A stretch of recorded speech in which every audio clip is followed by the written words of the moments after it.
again, this comes down to how you want to set up your overall network topology across the two clouds. In general, there's a couple different patterns. Istio's website actually publishes a couple of, at least two of those patterns, the replicated control plane pattern, and then what's the right name for it? It's been shared, or Williams, shared. Although we're changing terminology all the time, but yeah. That terminology is in flight. If you go and look at the Istio installation tasks or guides, there is two of them, and they lay out both of these topologies. And they have slight differences in what you can and can't do.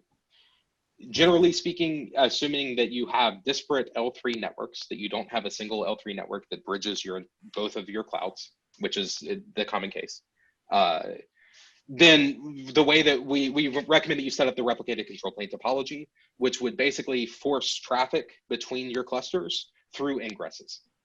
And then how you expose those ingresses is up to the network topology that you want to build, right? So you can use a VPN across your two clouds, and as long as those ingress IP addresses for your Kubernetes clusters are exposed over that VPN connection, then it'll flow just normally.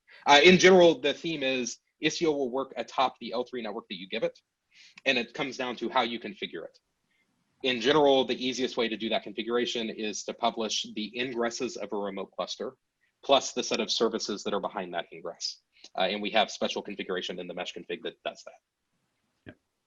And there are projects in flight to make all this a lot easier, by the way. So right now it's pretty manual. You have to kind of set it up by yourself.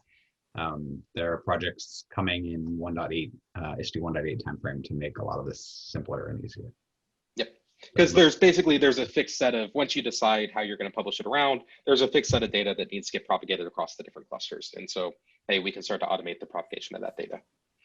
And just as a meta point, the way to think about this, and we picked Gateway as the name kind of on purpose, think about this as how you're building a L3 network. Right, the general philosophy when we build an IP network is know where your local things are, and then know where the gateway is for the next hop, right? And it's the same general philosophy here, where in my local cluster I know where everything is and I can route it directly.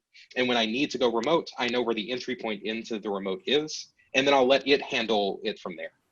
And that's in contrast to like a scheme where everything knows about everything, and you have like n-squared update problems. Right, in particular, as endpoints of services change, that has to get propagated all over the place. You want to keep that local. Want to talk about trust as well? Is that in the follow-up question, or just trust? No follow-up question, but like trust across multi-cluster, right?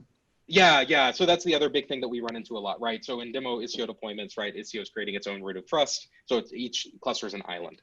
One of the biggest pieces of advice that we give organizations, especially if you're looking at a multi-cloud setup, you need to root Istio in your existing PKI. That way, you can allow seamless cross-communication. And in general, you need all of your Istio deployments to be speaking out of the same root of trust. That way, you have trivial cross-communication.